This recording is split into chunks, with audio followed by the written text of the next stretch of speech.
The Art of War by Sun Tzu.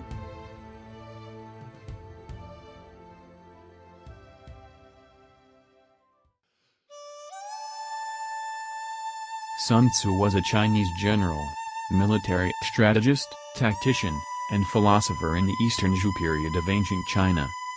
Sun Tzu is credited as the author of The Art of War, an influential work of military strategy that has affected military thinking.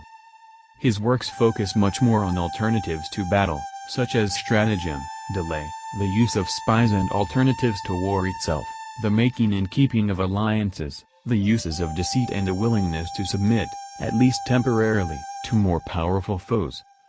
The name Sun Tzu, by which he is best known in the Western world, is an honorific which means master son.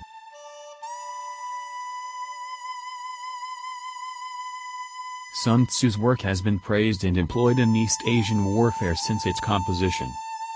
During the 20th century, the art of war grew in popularity and saw practical use in Western society as well. It continues to influence many competitive endeavors in the world, including culture, politics, business and sports, as well as modern warfare. It presents a philosophy of war for managing conflicts and winning battles.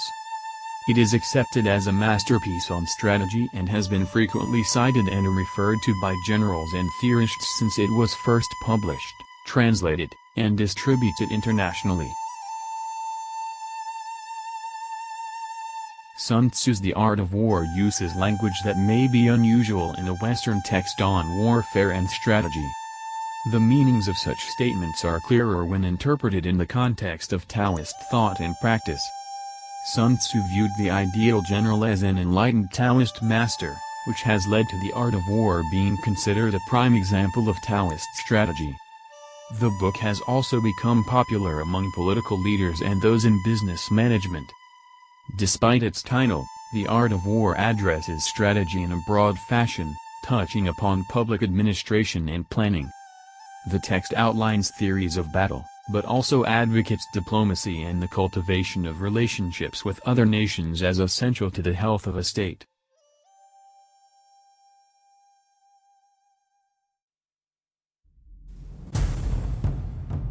The Art of War is an ancient Chinese military treatise dating from the late spring and autumn period, roughly 5th century BC. The work is attributed to the ancient Chinese military strategist Sun Tzu, which is composed of 13 chapters.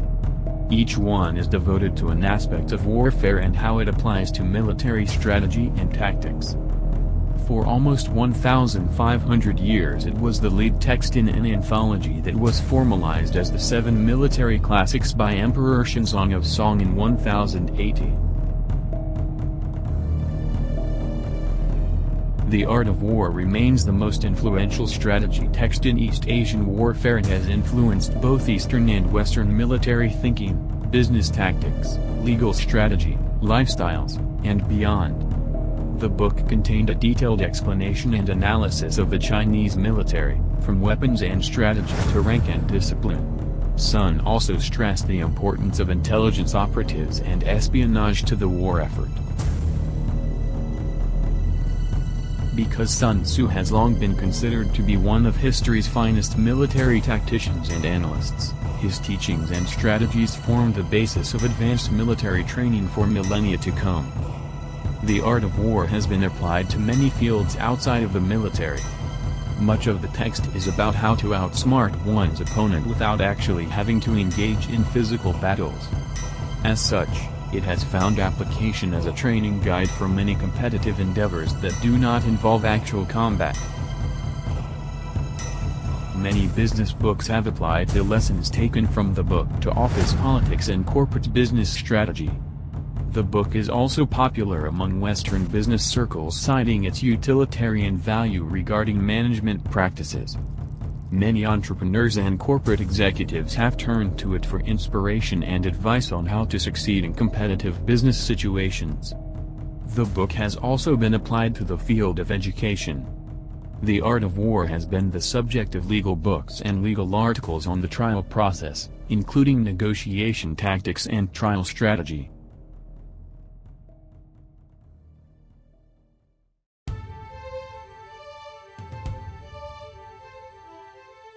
Chapter 1, Laying Plans.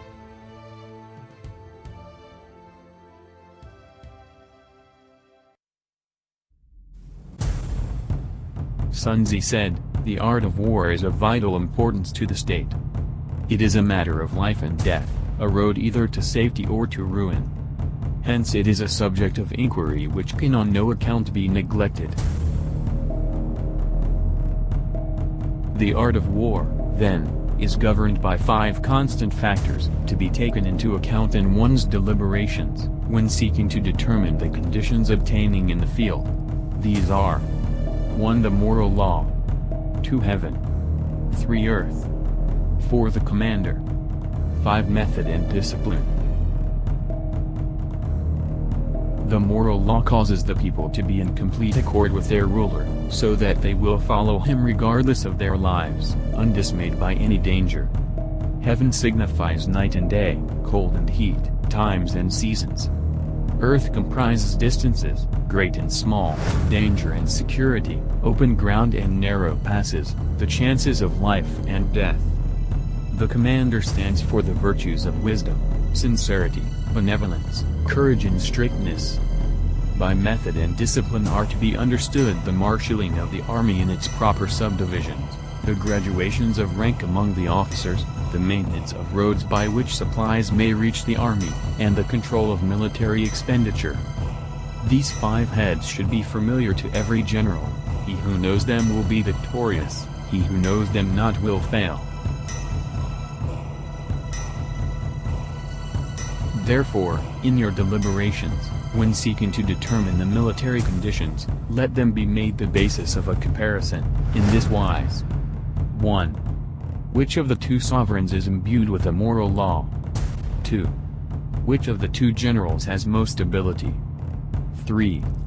With whom lie the advantages derived from heaven and earth? 4.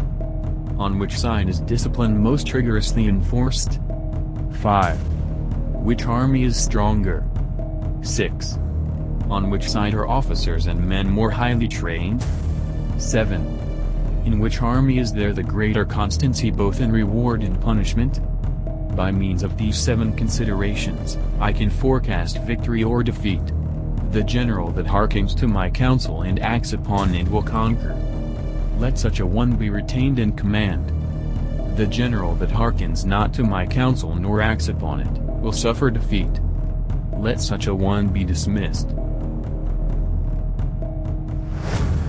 While heading the profit of my counsel, avail yourself also of any helpful circumstances over and beyond the ordinary rules. According as circumstances are favorable, one should modify one's plans. All warfare is based on deception. Hence, when able to attack, we must seem unable. When using our forces, we must seem inactive. When we are near, we must make the enemy believe we are far away. When far away, we must make him believe we are near. Hold out baits to entice the enemy. Feign disorder, and crush him. If he is secure at all points, be prepared for him. If he is in superior strength, evade him. If your opponent is of choleric temper, seek to irritate him. Pretend to be weak, that he may grow arrogant. If he is taking his ease, give him no rest. If his forces are united, separate them. Attack him where he is unprepared, appear where you are not expected. These military devices, leading to victory, must not be divulged beforehand. Now the general who wins a battle makes many calculations in his temple ere the battle is fought. The general who loses a battle makes but few calculations beforehand. Thus do many calculations lead to victory, and few calculations to defeat. How much more no calculation at all? It is by attention to this point that I can foresee who is likely to win or lose.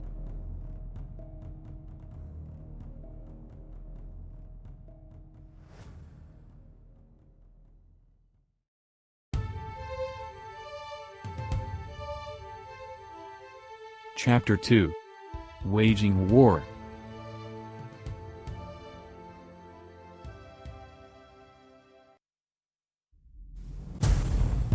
Sun Tzu said.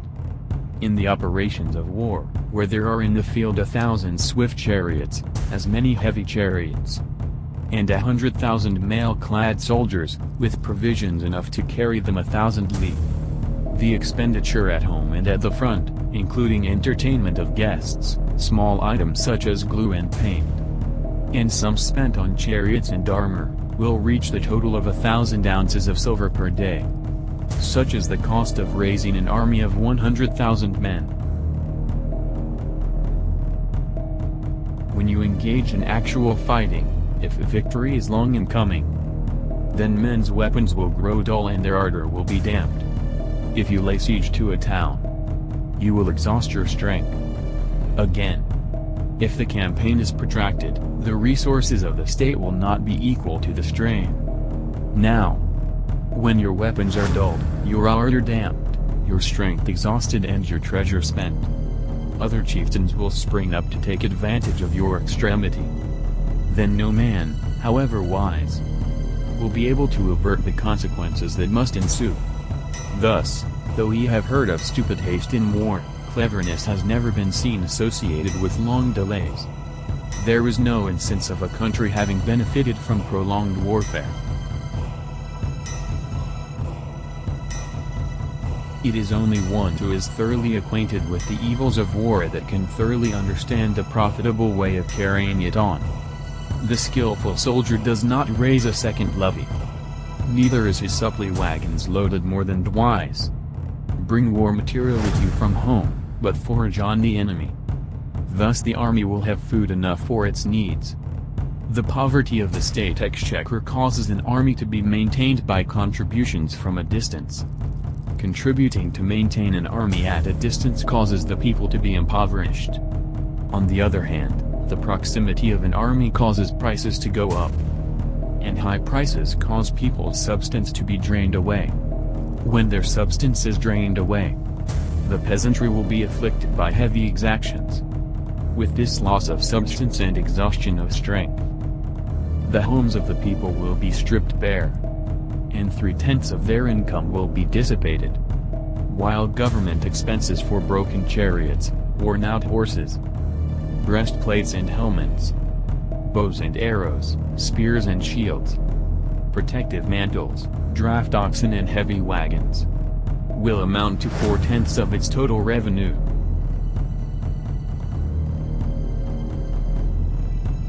Hence a wise general makes a point of foraging on the enemy. 1 cartload of the enemy's provisions is equivalent to 20 of one's own. And likewise, a single pickle of his provender is equivalent to 20 from one's own store.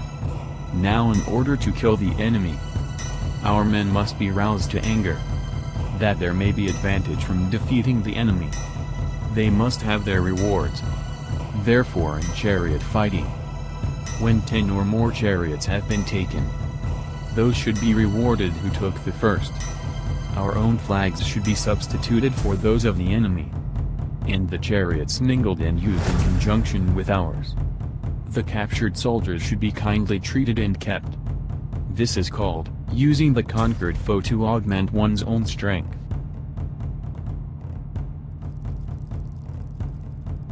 In war, then, let your great object be victory, not lengthy campaigns.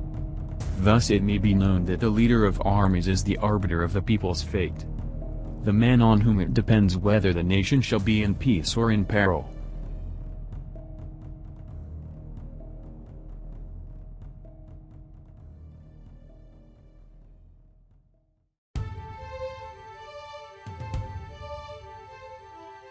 Chapter 3. Attack by Stratagem.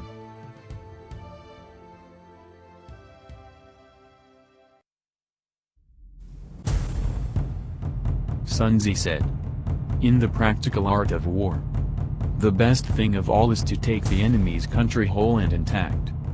To shatter and destroy it is not so good. So, too, it is better to recapture an army entire than to destroy it. To capture a regiment, a detachment or a company entire than to destroy them. Hence to fight and conquer in all your battles is not supreme excellence. Supreme excellence consists in breaking the enemy's resistance without fighting. Thus the highest form of generalship is to balk the enemy's plans. The next best is to prevent the junction of the enemy's forces. The next in order is to attack the enemy's army in the field. And the worst policy of all is to besiege walled cities. The rule is, not to besiege walled cities if it can possibly be avoided. The preparation of mantlets, movable shelters, and various implements of war will take up 3 whole months. And the piling up of mounds over against the walls will take 3 months more. The general, unable to control his irritation, will launch his men to the assault like swarming ants, with the result that 1/3 of his men are slain, while the town still remains untaken. Such are the disastrous effects of a siege. Therefore, the skillful leader subdues the enemy's troops without any fighting. He captures their cities without laying siege to them. He overthrows their kingdom without lengthy operations in the field. With his forces intact he will dispute the mastery of the empire. And thus, without losing a man, his triumph will be complete. This is the method of attacking by stratagem. It is the rule in war. If our forces are 10 to the enemy's 1, to surround him. If 5 to 1, to attack him. If twice as numerous, to divide our army into 2. If equally matched, we can offer battle. If slightly inferior in numbers, we can avoid the enemy. If quite unequal in every way, we can flee from him. Hence, though an obstinate fight may be made by a small force, in the end it must be captured by the larger force. Now the general is the bulwark of the state. If the bulwark is complete at all points, the state will be strong. If the bulwark is defective, the state will be weak. There are 3 ways in which a ruler can bring misfortune upon his army. 1. By commanding the army to advance, being ignorant of the fact that it cannot advance. Or commanding the army to retreat, being ignorant of the fact that it cannot retreat. This is called hobbling the army. 2. By attempting to govern an army in the same way as he administers a kingdom, being ignorant of the conditions which obtain in an army. This causes restlessness in the soldiers' minds. 3. By employing the officers of his army without discrimination, through ignorance of the military principle of adaptation to circumstances. This shakes the confidence of the soldiers. But when the army is restless and distrustful, trouble is sure to come from the other feudal princes. This is simply bringing anarchy into the army, and flinging victory away. Thus, we may know that there are 5 essentials for victory. 1. He will win who knows when to fight and when not to fight. 2. He will win who knows how to handle both superior and inferior forces. 3. He will win whose army is animated by the same spirit throughout all its ranks. 4. He will win who, prepared himself, waits to take the enemy unprepared. 5. He will win who has military capacity and is not interfered with by the sovereign. These 5 are the way by which we know which side will win.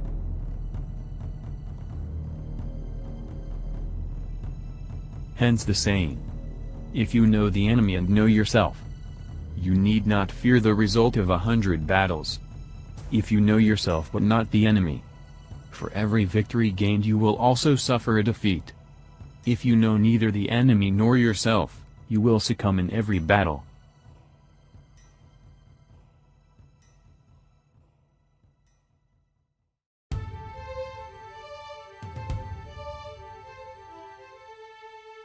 Chapter 4. Tactical Dispositions.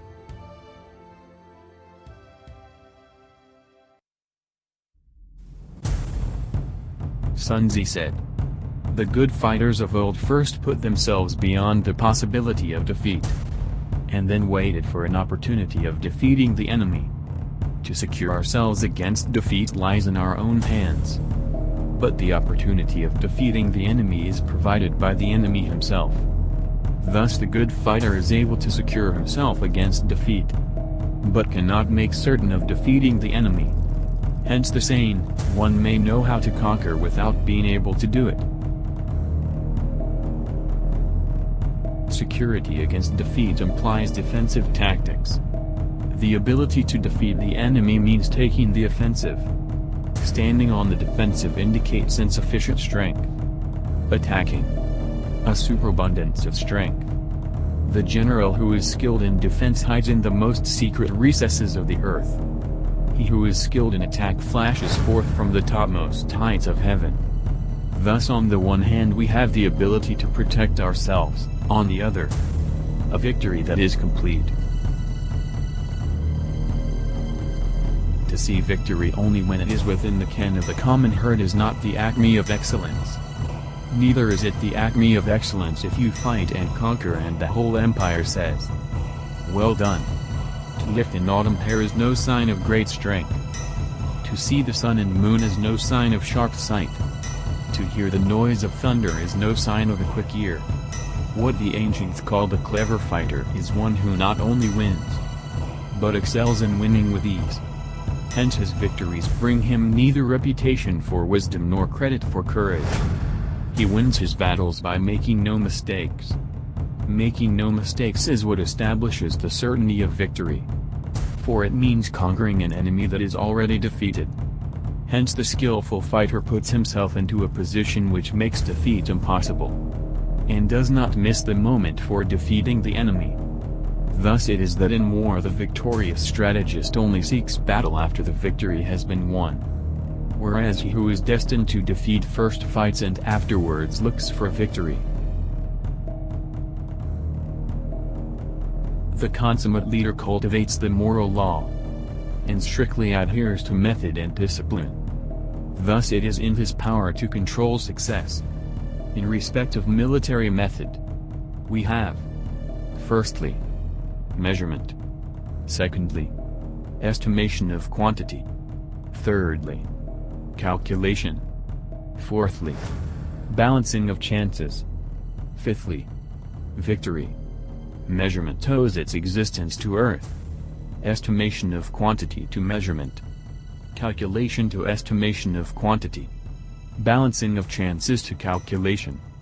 And victory to balancing of chances. A victorious army opposed to a routed one is as a pound's weight placed in the scale against a single grain. The onrush of a conquering force is like the bursting of pent-up waters into a chasm 1,000 fathoms deep.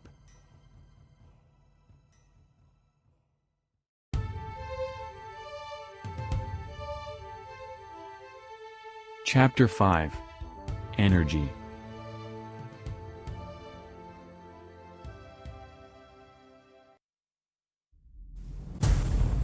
Sun Tzu said, "The control of a large force is the same principle as the control of a few men.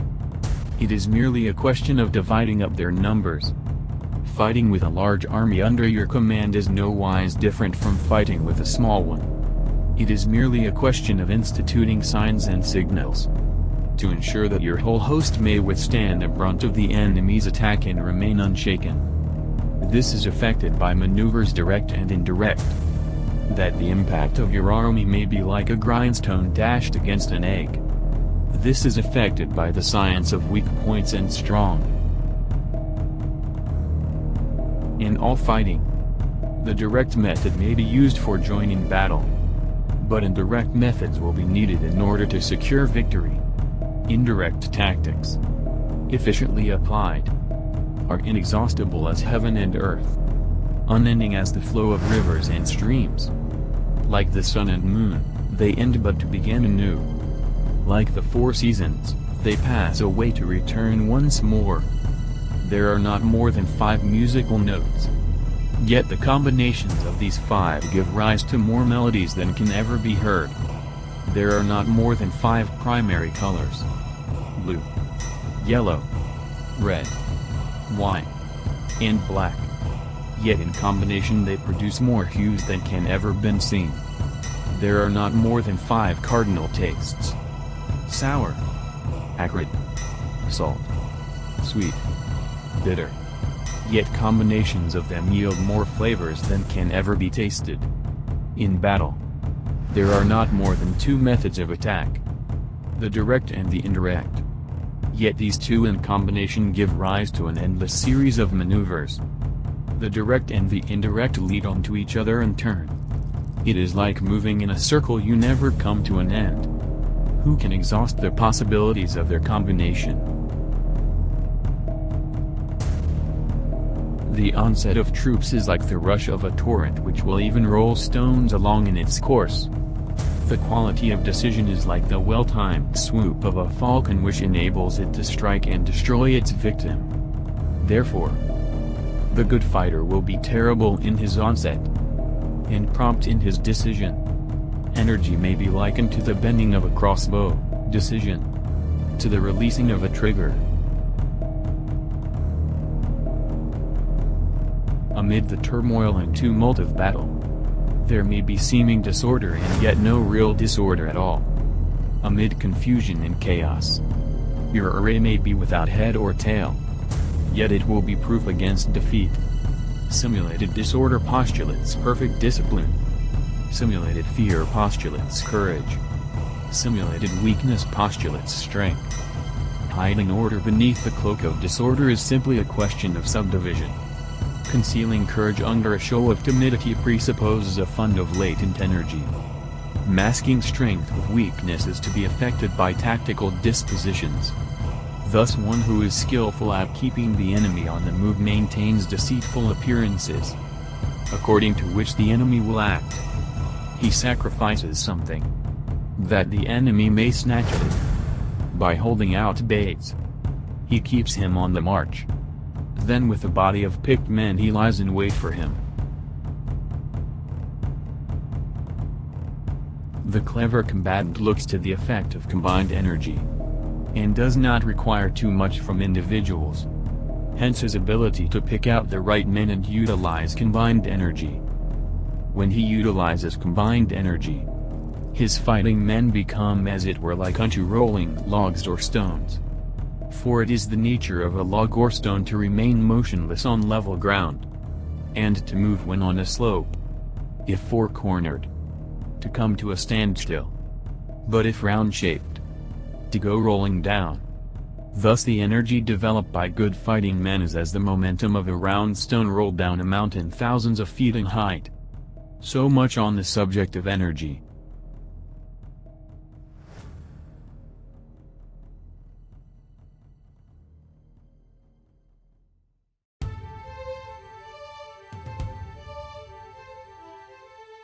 Chapter 6. Weak Points and Strong.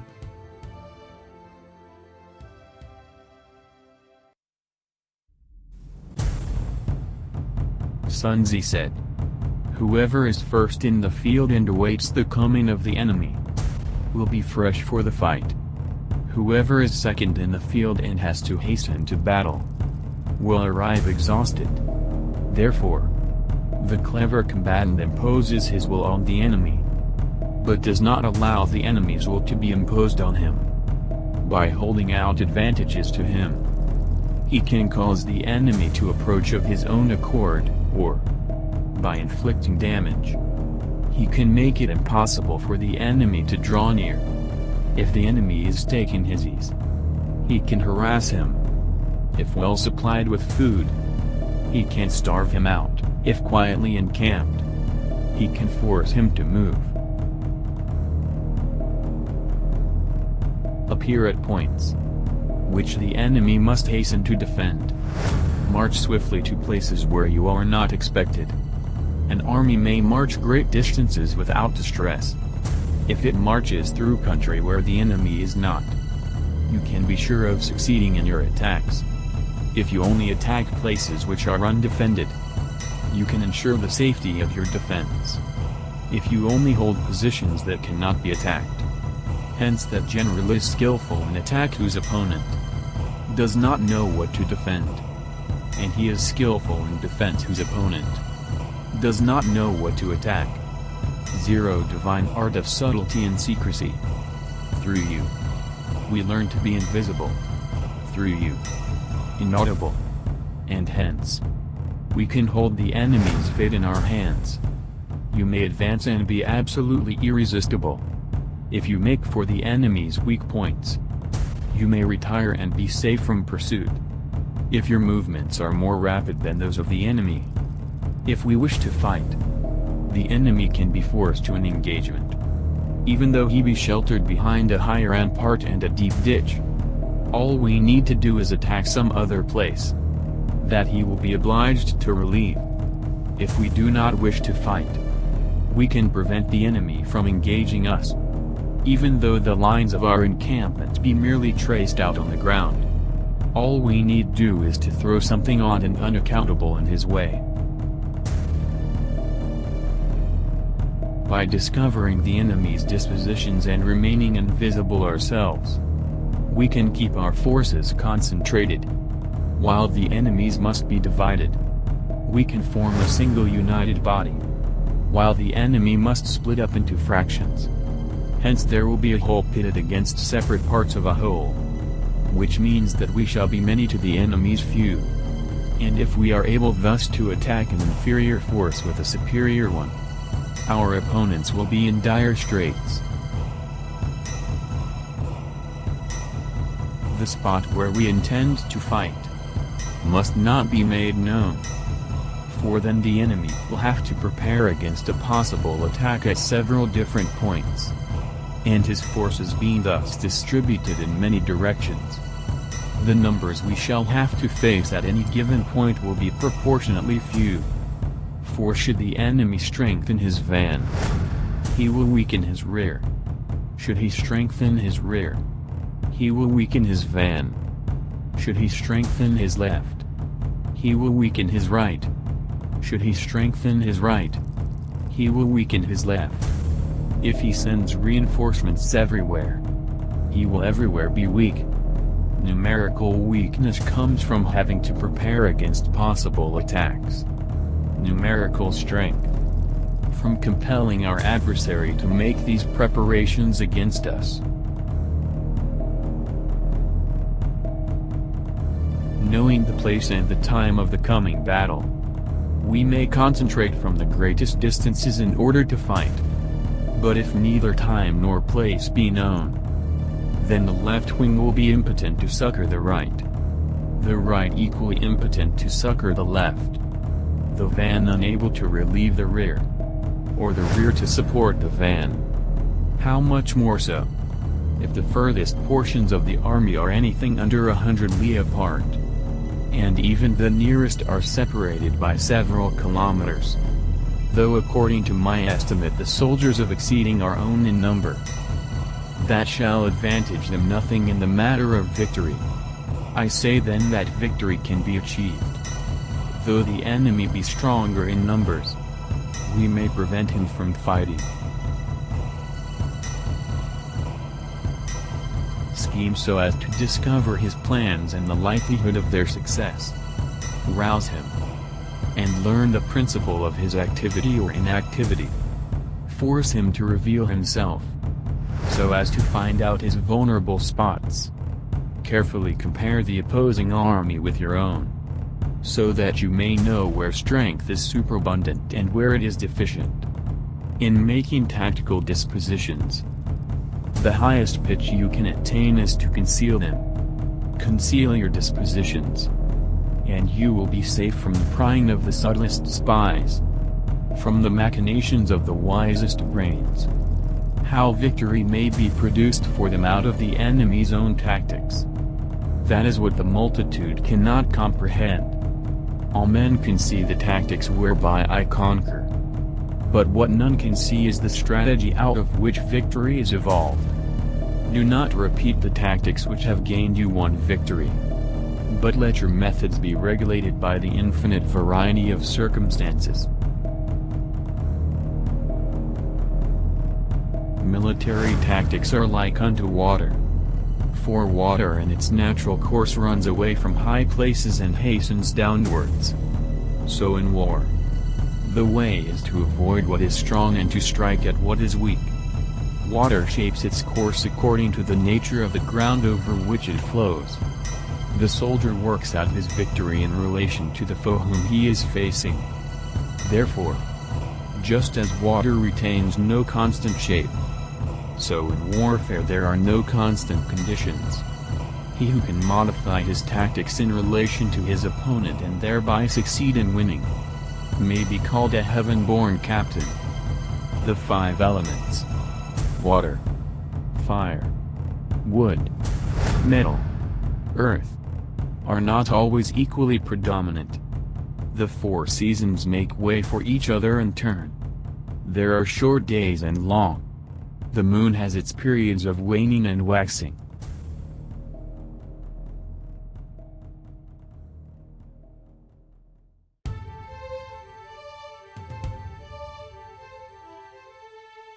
Chapter 7. Maneuvering.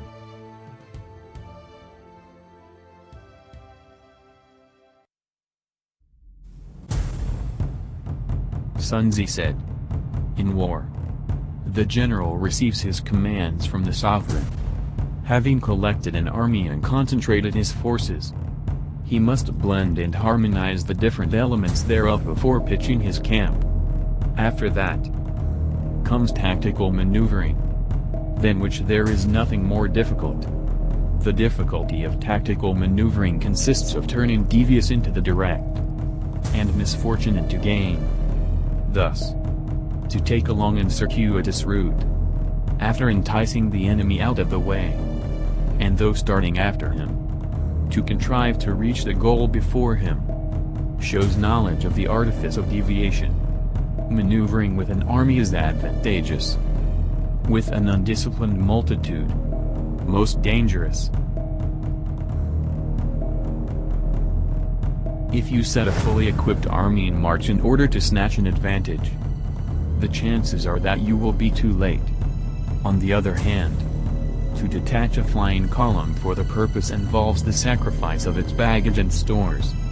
Thus, if you order your men to roll up their buff coats, and make forced marches without halting day or night, covering double the usual distance at a stretch, doing 100 li in order to wrest an advantage, the leaders of all your 3 divisions will fall into the hands of the enemy. The stronger men will be in front. The jaded ones will fall behind. And on this plan only 1/10 of your army will reach its destination. If you march 50 kilometers in order to outmaneuver the enemy, you will lose the leader of your first division, and only half your force will reach the goal. If you march 30 kilometers with the same object, 2/3 of your army will arrive. We may take it then that an army without its baggage train is lost. Without provisions it is lost. Without bases of supply it is lost. We cannot enter into alliances until we are acquainted with the designs of our neighbors. We are not fit to lead an army on the march unless we are familiar with the face of the country, its mountains and forests, its pitfalls and precipices, its marshes and swamps. We shall be unable to turn natural advantage to account, unless we make use of local guides. In war, practice dissimulation, and you will succeed. Whether to concentrate or to divide your troops must be decided by circumstances. Let your rapidity be that of the wind, your compactness that of the forest. In raiding and plundering be like fire, is immovability like a mountain. Let your plans be dark and impenetrable as night. And when you move, fall like a thunderbolt. When you plunder the countryside, let the spoil be divided amongst your men. When you capture new territory, cut it up into allotments for the benefit of the soldiery. Ponder and deliberate before you make a move. He will conquer who has learned the artifice of deviation. Such is the art of maneuvering. The Book of Army Management says, on the field of battle, the spoken word does not carry far enough. Hence the institution of gongs and drums. Nor can ordinary objects be seen clearly enough. Hence the institution of banners and flags. Gongs and drums. Banners and flags are means whereby the ears and eyes of the host may be focused on one particular point. The host thus forming a single united body. Is it impossible either for the brave to advance alone, or for the cowardly to retreat alone? This is the art of handling large masses of men. In night fighting, then, make much use of signal fires and drums. And in fighting by day, of flags and banners, as a means of influencing the ears and eyes of your army.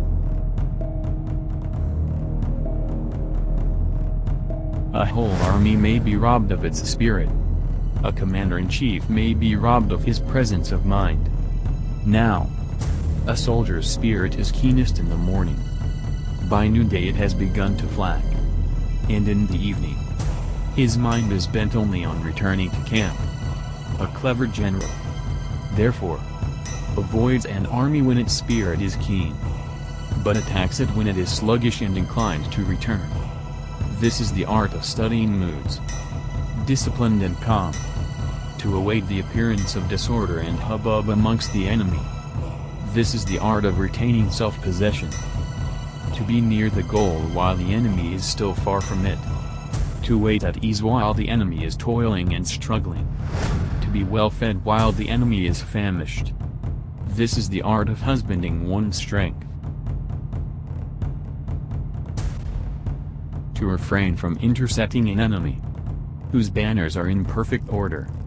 To refrain from attacking an army drawn up in calm and confident array. This is the art of studying circumstances. It is a military axiom not to advance uphill against the enemy, nor to oppose him when he comes downhill. Do not pursue an enemy who simulates flight. Do not attack soldiers whose temper is keen. Do not swallow bait offered by the enemy.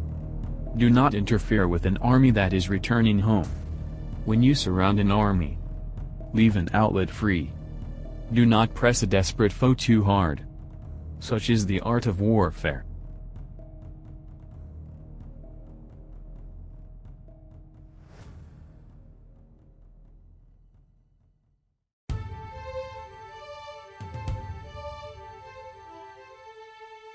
Chapter 8. Variation in Tactics.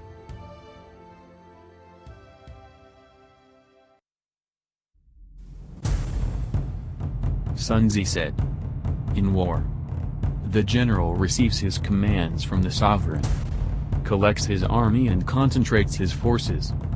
When in a difficult country, do not encamp. In country where high roads intersect, join hands with your allies. Do not linger in dangerously isolated positions. In hemmed-in situations, you must resort to stratagem. In desperate position, you must fight. There are roads which must not be followed, armies which must be not attacked, towns which must be besieged, positions which must not be contested, commands of the sovereign which must not be obeyed." The general who thoroughly understands the advantages that accompany variation of tactics knows how to handle his troops. The general who does not understand these may be well acquainted with the configuration of the country, yet he will not be able to turn his knowledge to practical account. So, the student of war, who is unversed in the art of war of varying his plans, even though he be acquainted with the 5 advantages, will fail to make the best use of his men. Hence, in the wise leader's plans, considerations of advantage and of disadvantage will be blended together. If our expectation of advantage be tempered in this way, we may succeed in accomplishing the essential part of our schemes. If, on the other hand, in the midst of difficulties we are always ready to seize an advantage, we may extricate ourselves from misfortune, reduce the hostile chiefs by inflicting damage on them, and make trouble for them, and keep them constantly engaged, hold out specious allurements, and make them rush to any given point.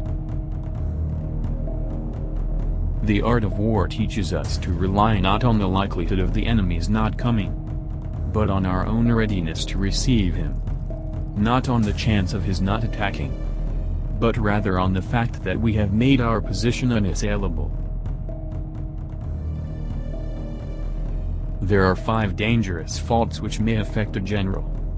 1. Recklessness, which leads to destruction. 2. Cowardice, which leads to capture. 3. A hasty temper, which can be provoked by insults. 4. A delicacy of honor, which is sensitive to shame. 5. Over-solicitude for his men, which exposes him to worry and trouble. These are the 5 besetting sins of a general, ruinous to the conduct of war. When an army is overthrown and its leader slain, the cause will surely be found among these 5 dangerous faults. Let them be a subject of meditation.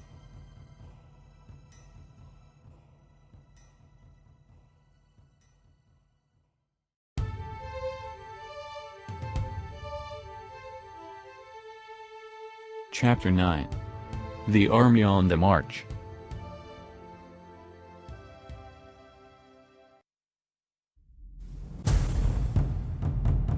Sun Tzu said, "We come now to the question of encamping the army, and observing signs of the enemy. Pass quickly over mountains, and keep in the neighborhood of valleys. Camp in high places, facing the sun. Do not climb heights in order to fight." So much for mountain warfare. After crossing a river, you should get far away from it. When an invading force crosses a river in its onward march, do not advance to meet it in midstream. It will be best to let half the army get across, and then deliver your attack. If you are anxious to fight, you should not go to meet the invader near a river which he has to cross. Moor your craft higher up than the enemy, and facing the sun. Do not move upstream to meet the enemy. So much for river warfare. In crossing salt marshes, your sole concern should be to get over them quickly, without any delay. If forced to fight in a salt marsh, you should have water and grass near you, and get your back to a clump of trees. So much for operations in salt marshes. In dry, level country, take up an easily accessible position with rising ground to your right and on your rear, so that the danger may be in front, and safety lie behind. So much for campaigning in flat country. These are the 4 useful branches of military knowledge, which enabled the Yellow Emperor to vanquish 4 several sovereigns. All armies prefer high ground to low and sunny places to dark. If you are careful of your men, and camp on hard ground, the army will be free from disease of every kind, and this will spell victory. When you come to a hill or a bank, occupy the sunny side, with the slope on your right rear. Thus you will at once act for the benefit of your soldiers and utilize the natural advantages of the ground.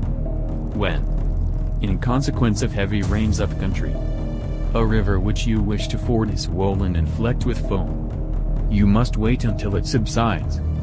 Country in which there are precipitous cliffs with torrents running between, deep natural hollows, confined places, tangled thickets, quagmires and crevasses, should be left with all possible speed and not approached. While we keep away from such places, we should get the enemy to approach them. While we face them, we should let the enemy have them on his rear. If in the neighborhood of your camp there should be any hilly country, ponds surrounded by aquatic grass, hollow basins filled with reeds, or woods with thick undergrowth, they must be carefully routed out and searched. For these are places where men in ambush or insidious spies are likely to be lurking. When the enemy is close at hand and remains quiet, he is relying on the natural strength of his position. When he keeps aloof and tries to provoke a battle, he is anxious for the other side to advance. If his place of encampment is easy of access, he is tendering a bait. Movement amongst the trees of a forest shows that the enemy is advancing. The appearance of a number of screens in the midst of thick grass means that the enemy wants to make us suspicious. The rising of birds in their flight is the sign of an ambuscade. Startled beasts indicate that a sudden attack is coming. When there is dust rising in a high column, it is the sign of chariots advancing. When the dust is low, but spread over a wide area, it betokens the approach of infantry. When it branches out in different directions, it shows that parties have been sent to collect firewood. A few clouds of dust moving to and fro signify that the army is encamping. Humble words and increased preparations are signs that the enemy is about to advance. Violent language and driving forward as if to the attack are signs that he will retreat. When the light chariots come out first and take up a position on the wings, it is a sign that the enemy is forming for battle.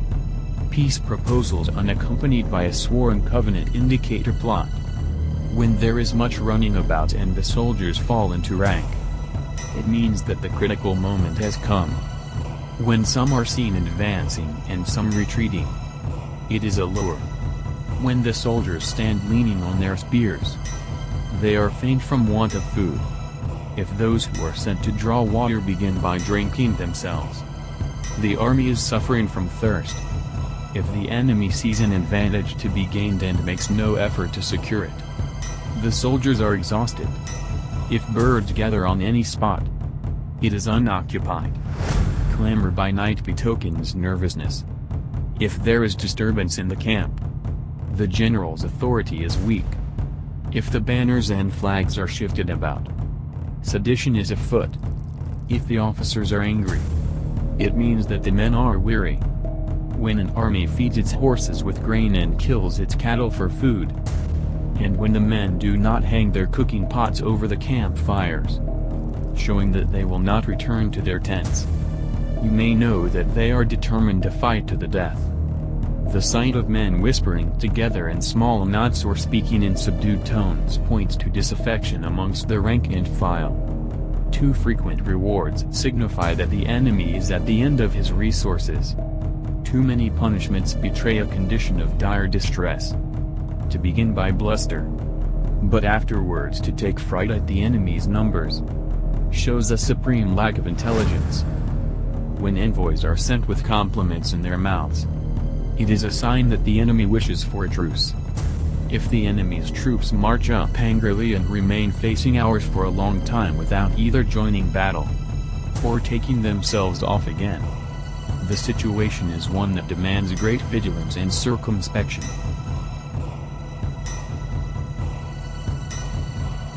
If our troops are no more in number than the enemy, that is amply sufficient. It only means that no direct attack can be made. What we can do is simply to concentrate all our available strength, keep a close watch on the enemy, and obtain reinforcements. He who exercises no forethought but makes light of his opponents is sure to be captured by them. If our troops are no more in number than the enemy, that is amply sufficient. It only means that no direct attack can be made. What we can do is simply to concentrate all our available strength, keep a close watch on the enemy, and obtain reinforcements. He who exercises no forethought but makes light of his opponents is sure to be captured by them. If soldiers are punished before they have grown attached to you, they will not prove submissive, and, unless submissive, then will be practically useless. If, when the soldiers have become attached to you, punishments are not enforced, they will still be useless. Therefore, soldiers must be treated in the first instance with humanity, but kept under control by means of iron discipline. This is a certain road to victory. If in training soldiers' commands are habitually enforced, the army will be well disciplined. If not, its discipline will be bad.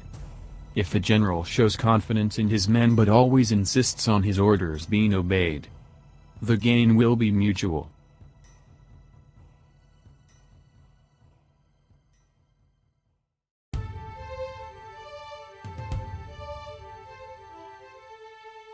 Chapter 10.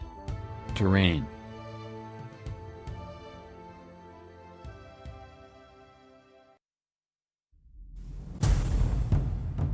Sun Tzu said, "We may distinguish 6 kinds of terrain. To wit: 1. Accessible ground. 2. Entangling ground. 3. Temporizing ground. 4. Narrow passes. 5. Precipitous heights. 6. Positions at a great distance from the enemy. Ground which can be freely traversed by both sides is called accessible. With regard to ground of this nature, be before the enemy in occupying the raised and sunny spots, and carefully guard your line of supplies. Then you will be able to fight with advantage. Ground which can be abandoned but is hard to reoccupy is called entangling. From a position of this sort, if the enemy is unprepared, you may sally forth and defeat him. But if the enemy is prepared for your coming, and you fail to defeat him, then, return being impossible, disaster will ensue. When the position is such that neither side will gain by making the first move, it is called temporizing ground. In a position of this sort, even though the enemy should offer us an attractive bait, it will be advisable not to stir forth, but rather to retreat, thus enticing the enemy in his turn. Then, when part of his army has come out, we may deliver our attack with advantage. With regard to narrow passes, if you can occupy them first, let them be strongly garrisoned and await the advent of the enemy. Should the army forestall you in occupying a pass, do not go after him if the pass is fully garrisoned, but only if it is weakly garrisoned. With regard to precipitous heights, if you are beforehand with your adversary, you should occupy the raised and sunny spots, and there wait for him to come up. If the enemy has occupied them before you, do not follow him, but retreat and try to entice him away. If you are situated at a great distance from the enemy, and the strength of the 2 armies is equal, it is not easy to provoke a battle, and fighting will be to your disadvantage. These 6 are the principles connected with earth.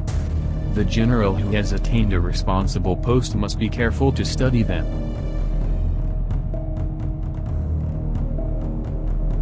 Now an army is exposed to 6 several calamities, not arising from natural causes, but from faults for which the general is responsible. These are: 1. Flight. 2. Insubordination. 3. Collapse. 4. Ruin. 5.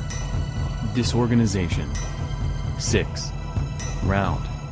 Other conditions being equal, if one force is hurled against another 10 times its size, the result will be the flight of the former. When the common soldiers are too strong and their officers too weak, the result is insubordination. When the officers are too strong and the common soldiers too weak, the result is collapse. When the higher officers are angry and insubordinate, and on meeting the enemy give battle on their own account from a feeling of resentment, before the commander-in-chief can tell whether or no he is in a position to fight, the result is ruin. When the general is weak and without authority, when his orders are not clear and distinct, when there are no fixed duties assigned to officers and men, and the ranks are formed in a slovenly haphazard manner, the result is utter disorganization. When a general, unable to estimate the enemy's strength, allows an inferior force to engage a larger one, or hurls a weak detachment against a powerful one, and neglects to place picked soldiers in the front rank, the result must be rout. These are 6 ways of courting defeat, which must be carefully noted by the general who has attained a responsible post. The natural formation of the country is the soldier's best ally, but a power of estimating the adversary, of controlling the forces of victory, and of shrewdly calculating difficulties, dangers and distances, constitutes the test of a great general. He who knows these things, and in fighting puts his knowledge into practice, will win his battles. He who knows them not, nor practices them, will surely be defeated. If fighting is sure to result in victory, then you must fight, even though the ruler forbid it. If fighting will not result in victory, then you must not fight even at the ruler's bidding. The general who advances without coveting fame and retreats without fearing disgrace, whose only thought is to protect his country and do good service for his sovereign, is the jewel of the kingdom. Regard your soldiers as your children, and they will follow you into the deepest valleys. Look upon them as your own beloved sons, and they will stand by you even unto death. If, however, you are indulgent, but unable to make your authority felt, kind-hearted, but unable to enforce your commands, and incapable, moreover, of quelling disorder, then your soldiers must be likened to spoiled children. They are useless for any practical purpose. If we know that our own men are in a condition to attack, but are unaware that the enemy is not open to attack, we have gone only halfway towards victory. If we know that the enemy is open to attack, but are unaware that our own men are not in a condition to attack, we have gone only halfway towards victory.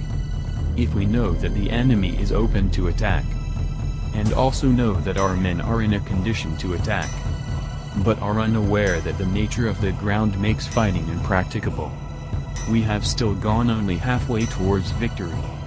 Hence the experienced soldier, once in motion, is never bewildered.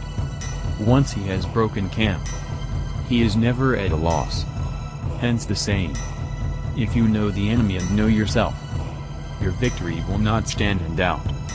If you know heaven and know earth, you may make your victory complete.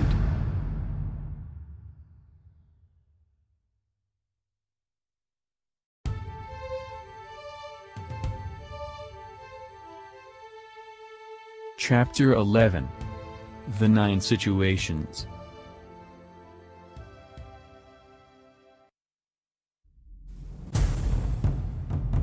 Sun Tzu said, the art of war recognizes 9 varieties of ground. 1. Dispersive ground. 2. Facile ground. 3. Contentious ground. 4. Open ground. 5. Ground of intersecting highways. 6. Serious ground. 7. Difficult ground. 8. Hemmed-in ground. 9. Desperate ground. When a chieftain is fighting in his own territory, it is dispersive ground. When he has penetrated into hostile territory, but to no great distance, it is facile ground. Ground the possession of which imports great advantage to either side is contentious ground. Ground on which each side has liberty of movement is open ground. Ground which forms the key to 3 contiguous states, so that he who occupies it first has most of the empire at his command, is a ground of intersecting highways. When an army has penetrated into the heart of a hostile country, leaving a number of fortified cities in its rear, it is serious ground. Mountain forests, rugged steeps, marshes and fens, all country that is hard to traverse, this is difficult ground. Ground which is reached through narrow gorges, and from which we can only retire by tortuous paths, so that a small number of the enemy would suffice to crush a large body of our men. This is hemmed-in ground. Ground on which we can only be saved from destruction by fighting without delay, is desperate ground. On dispersive ground, therefore, fight not. On facile ground, halt not. On contentious ground, attack not. On open ground, do not try to block the enemy's way.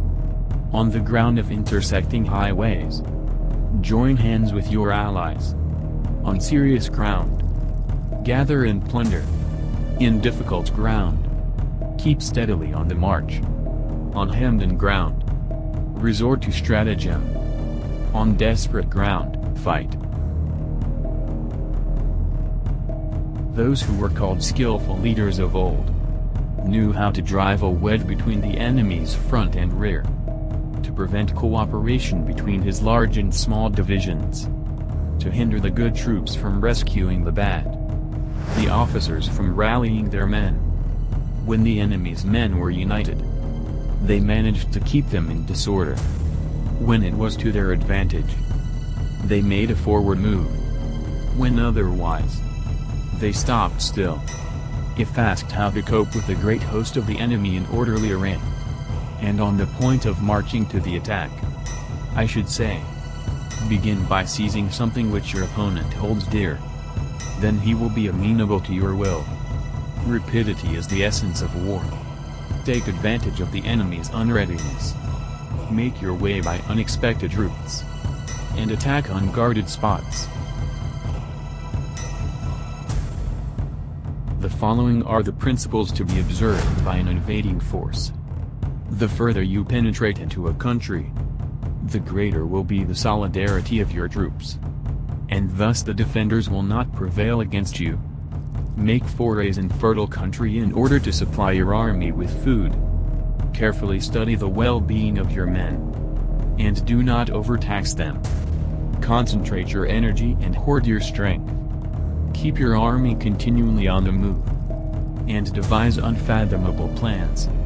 Throw your soldiers into positions whence there is no escape, and they will prefer death to flight. If they will face death, there is nothing they may not achieve. Officers and men alike will put forth their uttermost strength. Soldiers when in desperate straits lose the sense of fear. If there is no place of refuge, they will stand firm. If they are in hostile country, they will show a stubborn front.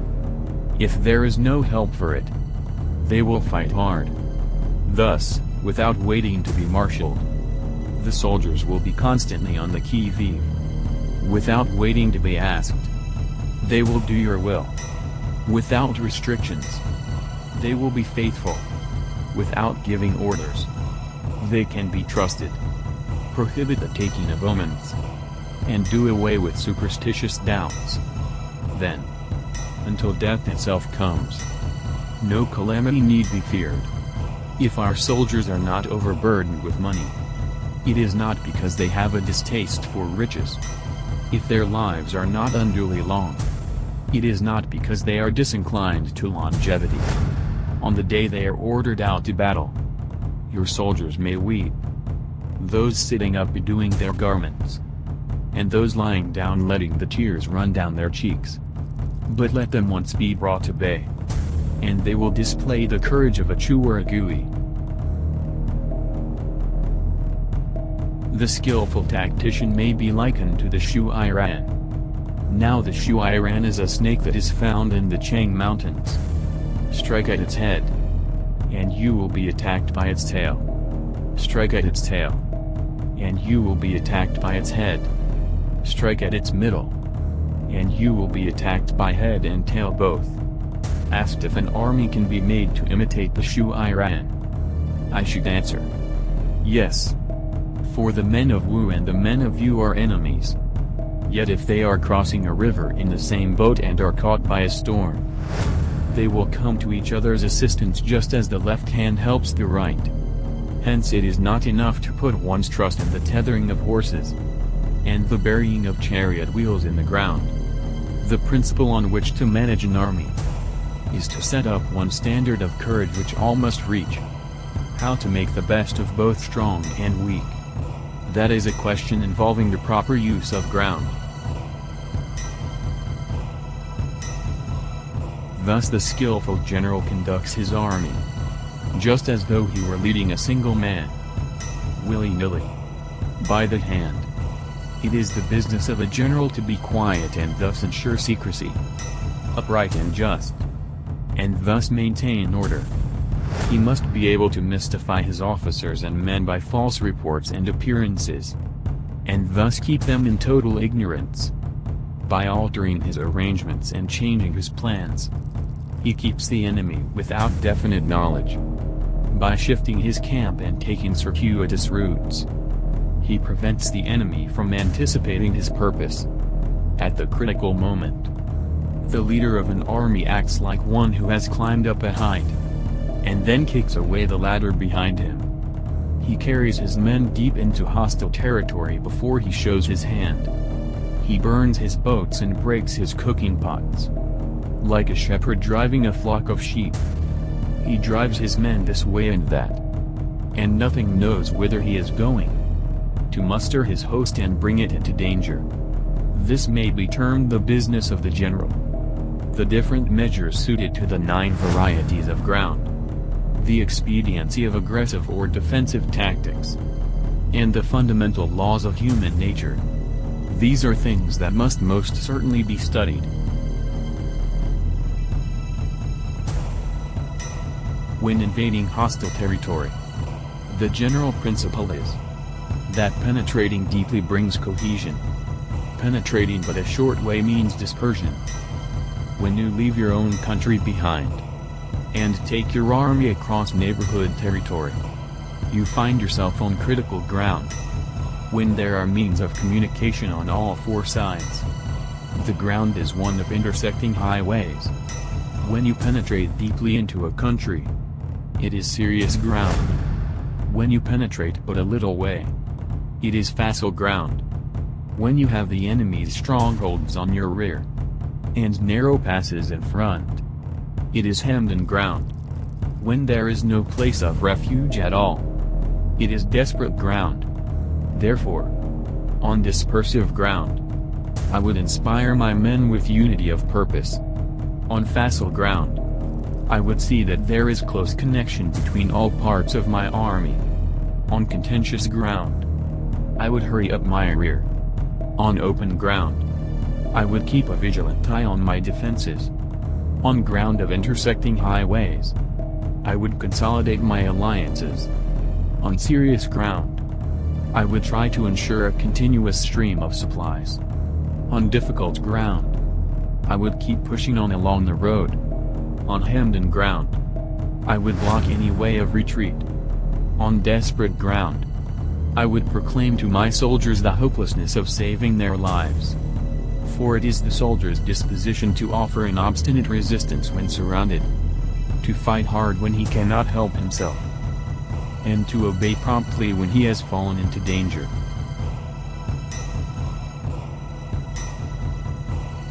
We cannot enter into alliance with neighboring princes until we are acquainted with their designs. We are not fit to lead an army on the march unless we are familiar with the face of the country, its mountains and forests, its pitfalls and precipices, its marshes and swamps. We shall be unable to turn natural advantages to account unless we make use of local guides. To be ignored of any one of the following 4 or 5 principles does not befit a warlike prince. When a warlike prince attacks a powerful state, his generalship shows itself in preventing the concentration of the enemy's forces. He overawes his opponents, and their allies are prevented from joining against him. Hence he does not strive to ally himself with all and sundry, nor does he foster the power of other states. He carries out his own secret designs, keeping his antagonists in awe. Thus he is able to capture their cities and overthrow their kingdoms. Bestow rewards without regard to rule. Issue orders without regard to previous arrangements. And you will be able to handle a whole army, as though you had to do with but a single man. Confront your soldiers with the deed itself. Never let them know your design. When the outlook is bright, bring it before their eyes. But tell them nothing when the situation is gloomy. Place your army in deadly peril, and it will survive. Plunge it into desperate straits, and it will come off in safety. For it is precisely when a force has fallen into harm's way that is capable of striking a blow for victory. Success in warfare is gained by carefully accommodating ourselves to the enemy's purpose, by persistently hanging on the enemy's flank, we shall succeed in the long run in killing the commander-in-chief. This is called ability to accomplish a thing by sheer cunning.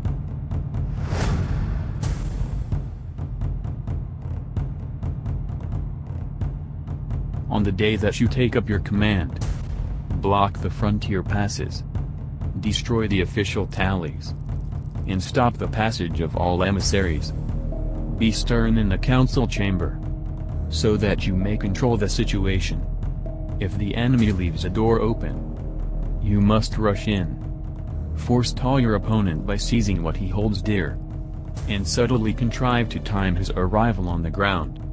Walk in the path defined by rule, and accommodate yourself to the enemy until you can fight a decisive battle.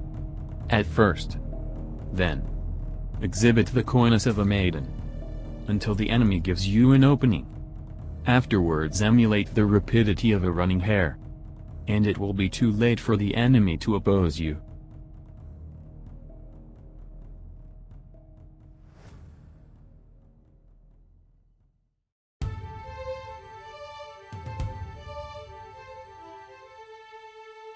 Chapter 12. The Attack by Fire.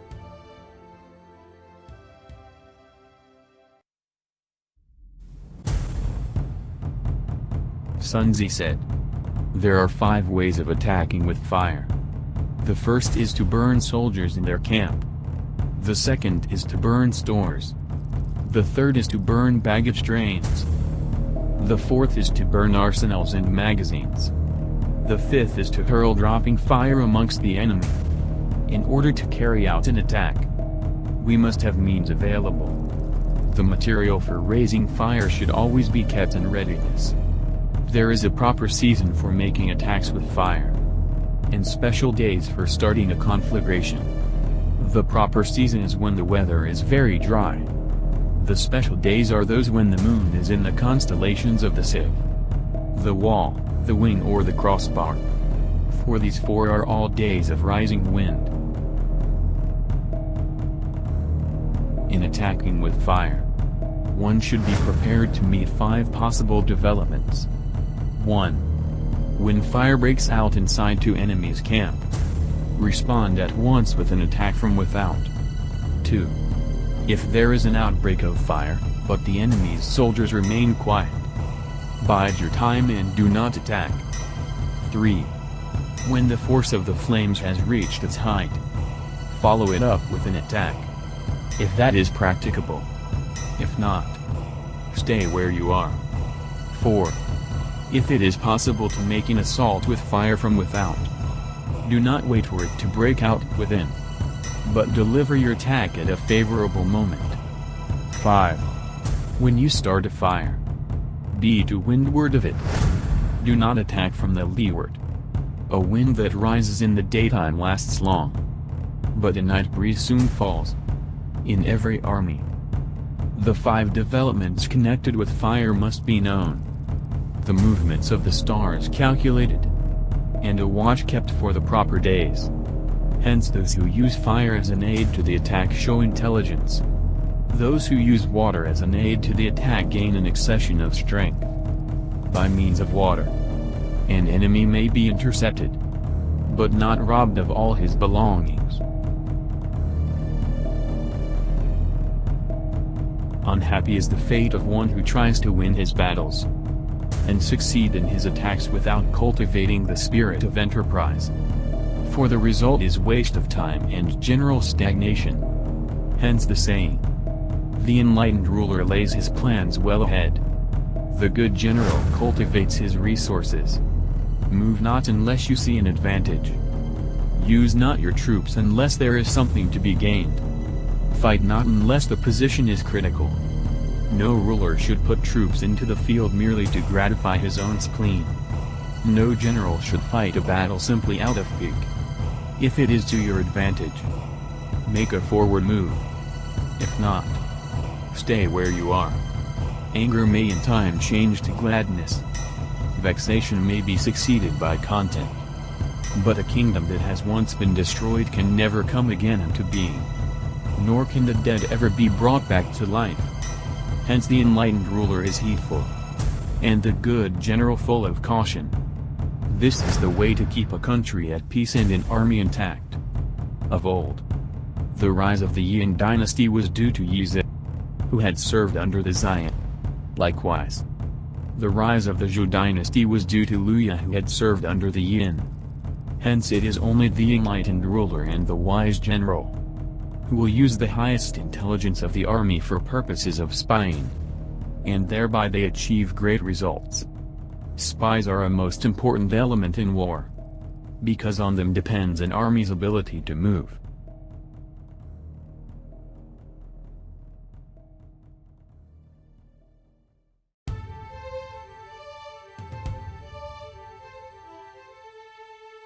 Chapter 13.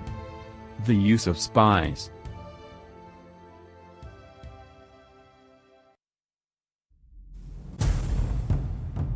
Sun Tzu said, "Raising a host of 100,000 men, and marching them great distances, entails heavy loss on the people and a drain on the resources of the state. The daily expenditure will amount to 1,000 ounces of silver. There will be commotion at home and abroad, and men will drop down exhausted on the highways. As many as 700,000 families will be impeded in their labor. Hostile armies may face each other for years, striving for the victory which is decided in a single day. This being so, to remain in ignorance of the enemy's condition, simply because one grudges the outlay of 100 ounces of silver in honors and emoluments, is the height of inhumanity. One who acts thus is no leader of men, no present help to his sovereign, no master of victory. Thus, what enables the wise sovereign and the good general to strike and conquer, and achieve things beyond the reach of ordinary men, is foreknowledge. Now this foreknowledge cannot be elicited from spirits. It cannot be obtained inductively from experience, nor by any deductive calculation. Knowledge of the enemy's dispositions can only be obtained from other men. Hence the use of spies, of whom there are 5 classes. 1. Local spies. 2. Inward spies. 3. Converted spies. 4. Doomed spies. 5. Surviving spies. When these 5 kinds of spy are all at work, none can discover the secret system. This is called divine manipulation of the threads. It is the sovereign's most precious faculty. Having local spies means employing the services of the inhabitants of a district. Having inward spies, making use of officials of the enemy. Having converted spies, getting hold of the enemy's spies and using them for our own purposes. Having doomed spies, doing certain things openly for purposes of deception, and allowing our spies to know of them and report them to the enemy. Surviving spies, finally, are those who bring back news from the enemy's camp. Hence, it is that which none in the whole army are more intimate relations to be maintained than with spies. None should be more liberally rewarded. In no other business should greater secrecy be preserved. Spies cannot be usefully employed without a certain intuitive sagacity. They cannot be properly managed without benevolence and straightforwardness, without subtle ingenuity of mind. One cannot make certain of the truth of their reports. Be subtle, and use your spies for every kind of business. If a secret piece of news is divulged by a spy before the time is ripe, he must be put to death together with the man to whom the secret was told. Whether the object be to crush an army, to storm a city, or to assassinate an individual, it is always necessary to begin by finding out the names of the attendants, the aide-de-camp, and doorkeepers and sentries of the general in command. Our spies must be commissioned to ascertain these. The enemy's spies who have come to spy on us must be sought out, tempted with bribes, led away and comfortably housed. Thus they will become converted spies and available for our service. It is through the information brought by the converted spy that we are able to acquire and employ local and inward spies. It is owing to his information, again, that we can cause the doomed spy to carry false tidings to the enemy. Lastly, it is by his information that the surviving spy can be used on appointed occasions. The end and aim of spying in all its 5 varieties is knowledge of the enemy. And this knowledge can only be derived, in the first instance, from the converted spy. Hence it is essential that the converted spy be treated with the utmost liberality. Of old, the rise of the Yin dynasty was due to Yizi, who had served under the Xian. Likewise, the rise of the Zhou dynasty was due to Luya, who had served under the Yin. Hence it is only the enlightened ruler and the wise general who will use the highest intelligence of the army for purposes of spying. And thereby they achieve great results. Spies are a most important element in war, because on them depends an army's ability to move.